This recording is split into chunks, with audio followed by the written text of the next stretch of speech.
Thanks for joining me today. Let me know where you're watching from by leaving a comment below. Alright, let's dive into today's story.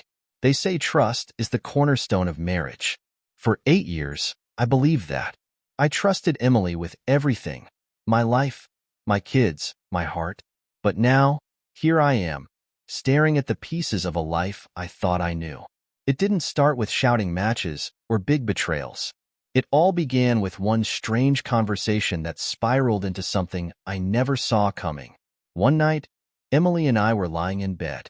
She looked over at me with an expression I've come to dread, part excitement, part determination. Clearing her throat, she said, "Jason, the neighbors, Mark and Jenna, invited us to a party this weekend." I was scrolling through my phone, half listening. "Oh, yeah? What kind of party?" She hesitated for a moment, then said, "Not your typical party. It's a swingers party." At first, I laughed, thinking it had to be a joke. But she wasn't laughing. She was dead serious. "You can't be serious," I said, sitting up in bed. "Why not?" she replied. "We've been stuck in a rut, Jason. Don't you think this could be fun?" I stared at her, trying to process what she just said. "Emily, do you hear yourself? You're talking about sleeping with other people. It's not like it means anything," she said, crossing her arms. "Mark and Jenna swear it brought them closer." "I don't care about Mark and Jenna," I snapped. "I'm not interested." End of discussion. But it wasn't the end. Over the next few days, Emily kept bringing it up, while I was unloading the dishwasher, watching TV, or checking my phone. "Just think about it, Jason," she'd say. "That's all I'm asking." Her persistence only made things worse. By Thursday night, she stopped asking and started telling. "I'm going," she said bluntly while I was tucking Emma into bed.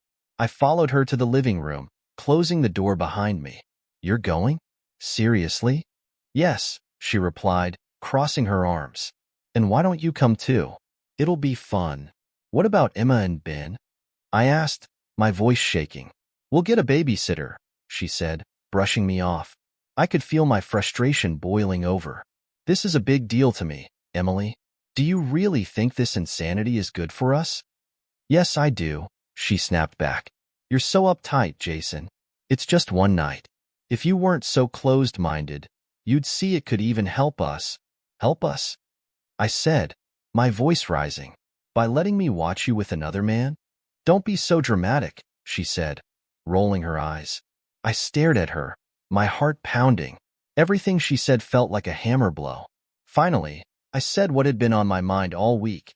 "If you go, we're done, Emily. I'll file for divorce." She looked shocked for a moment, but then her defiance came roaring back. "You'd throw away our marriage over one night? That's pathetic." "No," I said firmly. "You're throwing it away by even considering this." She scoffed and shook her head, like I was the one being unreasonable. I didn't respond. Instead, I let the silence stretch between us, my thoughts racing. The word divorce had been in the back of my mind for days, but now it felt inevitable. The woman standing in front of me wasn't the Emily I married. She was someone I didn't even recognize. After a long pause, she broke the silence with a mocking tone. "Oh, come on, Jason. If you're so uptight about it, I can record it for you. Then you'll see it's not a big deal." Her words hit me like a slap. "You'd what?" I asked, my voice trembling. "I'll record it," she said casually, like it was the most normal thing in the world. "Maybe it'll even turn you on." I couldn't believe what I was hearing. Who says something like that? But then, as I stood there in shock, a cold, calculating thought crossed my mind. If she was foolish enough to record herself, it could be the proof I needed. Evidence that couldn't be denied. The courts would side with me. I could keep the house, the kids, everything.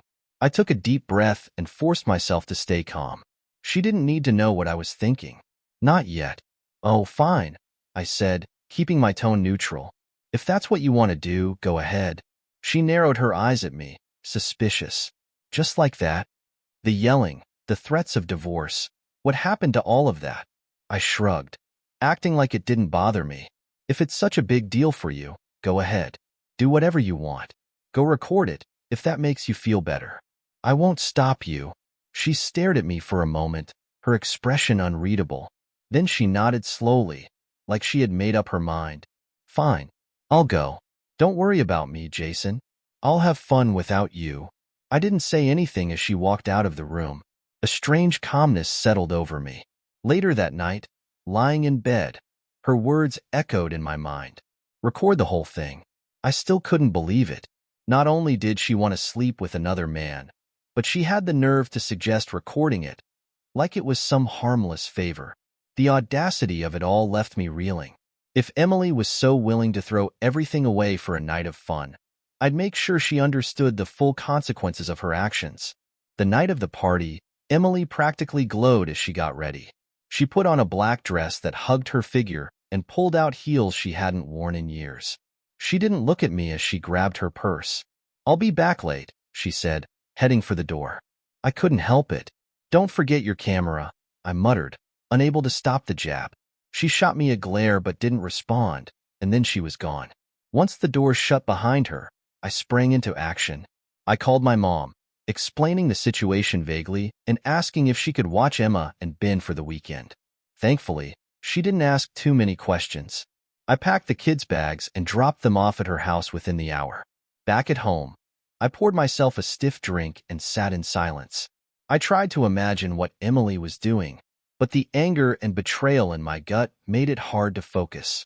I forced myself to stay calm, though. This was temporary. Tomorrow, I'd have the proof I needed, and then I could start cutting her out of my life. The next morning, Emily came in around 10 a.m. looking smug, even though she was clearly a mess. Her hair was messy, her makeup smudged, and her dress was wrinkled from a long night at Mark and Jenna's. But there was this satisfied, almost victorious look in her eyes that made my stomach turn. She dropped her purse on the counter and leaned against it, grinning at me like nothing had happened. "Well?" she asked, raising an eyebrow. I didn't answer right away, just stared at her with a flat expression. She smirked and pulled her phone from her bag. "I recorded it, just like I promised," she said, holding it out like a trophy. "Here's all the proof you need. See? It wasn't a big deal. Go ahead, take a look." Her tone, her attitude, the way she was acting so casual about it all, it made my blood boil. I couldn't trust myself to speak, so I grabbed the phone from her hand and started walking toward the stairs. "Wait, where are the kids?" she called out, glancing around the quiet house. "They're with my mom," I said, not stopping or looking back. "I thought it would be better for them not to see you come stumbling in like this." Her mouth opened, but she quickly recovered, rolling her eyes. "God, you're so dramatic." "It's not like they'd even notice." I didn't respond. I climbed the stairs, my jaw clenched so tight it hurt. Once I was in the privacy of our bedroom, I plugged her phone into my laptop and started transferring the files. My hands were shaking as I opened the folder, the weight of what I was about to see pressing down on me. Part of me still wanted to believe this wasn't real, that it was some twisted joke. But as the videos loaded and I clicked through them, that hope shattered. Each video was worse than the last. The laughter, the intimacy, the utter disregard for me, and everything we had. It was all there. By the time I finished, I felt hollow. There was no more doubt. This wasn't just a betrayal. It was a complete mockery of everything we had built. And yet, even as the pain washed over me, something else clicked into place. There was clarity now. This was it. This was the end. I copied the files onto a secure drive, making sure I had every single piece of evidence I needed. My heart was pounding in my chest, but I kept my cool. After a deep breath, I walked back downstairs. Emily was sitting on the couch, scrolling through her phone, acting like everything was normal. I held out her phone, and she took it with that smug smile, clearly misinterpreting the look on my face. "I hope it was worth it," I said, my voice quiet but cold. Her smile faltered. She looked confused for a moment, but the cocky attitude didn't leave her entirely. "What's that supposed to mean?" "You'll find out soon enough," I replied, turning away. I didn't stay to watch her reaction. I couldn't stand to. Instead, I walked to the kitchen, poured myself another drink, and sat at the table, my thoughts swirling. The wheels were already turning in my mind. Tomorrow, I'd call a lawyer. Tomorrow, I'd start taking my life back, piece by piece. The next morning, I made the call. By the end of the week, I'd met with the lawyer, discussed my options, and filed the divorce papers. The video Emily had so proudly handed me gave me the upper hand. With it, I had the proof I needed to secure custody of the kids and ensure a favorable financial settlement. But Emily, as usual, didn't take it seriously. "You're being ridiculous, Jason," she said when I served her the papers. "This is just a knee-jerk reaction. You need to calm down and think about this." "No, Emily," I said, my voice steady and unwavering. "This is me being done." The kids were already staying at my mom's, so I packed a few things, planning to join them. I needed to get away from Emily, away from the chaos she had caused. It felt like the only safe space for us to breathe for a while, to process everything that had happened. But as the days passed, it became clear that Emily wasn't ready to accept what she had done. Her confidence started to falter, and she began calling me at all hours of the day and night, pleading with me to reconsider. One evening, she showed up at my mom's house, desperate to see the kids. She stood at the door, tears streaming down her face. "Let me in, Jason," she pleaded, her voice cracking. "I made a mistake, okay? I was trying to fix things, not break them.